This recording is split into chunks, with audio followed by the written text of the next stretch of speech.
यावर्षी व्हॅलेंटाईन आणखीन स्पेशल बनवायचं असेलच तर ही रेड वेल्वेट कुकीज जरूर बनवा. हॅपी व्हॅलेंटाईन वहिनी. टेस्ट करून सांग कशी झाली तर. खूप छान लागतंय. आता मग बघूया कशी बनवायची. तर बनवायला खूप अगदी सोपी आहे. अर्धी वाटी डालडा घेतले, त्याऐवजी तुम्ही साजूक तूप किंवा बटर घेतलं तरी चालेल.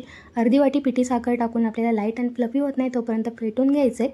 नंतर इथे 2 ते 3 चमचे दुधामध्ये रेड फूड कलर मिक्स करून घ्या. 1.5 वाटी मैदा, अर्धा चमचा कॉर्नफ्लॉवर, अर्धा चमचा कोको पावडर आणि पाव चमचा बेकिंग पावडर. इथे आपल्याला दुधाचं मिश्रण जे आपण रेडी केलं होतं रेड फूड कलर टाकून ते थोडं थोडं करून ॲड करायचं आहे आणि अशा या पद्धतीने आपल्याला कुकीजचं डो रेडी करायचं आहे. आणि हे डो एकत्र करताना अजिबात मळायचं नाही, हलक्या हाताने एकत्र करा.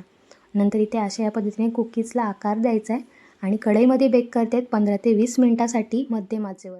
कुकीज बेक झाल्यानंतर पूर्णपणे थंड केल्यावरती एन्जॉय करा आणि तुमचा व्हॅलेंटाईन स्पेशल बनवा. रेसिपी आवडली असेल तर फॉलो करायला विसरू नका. Bye bye.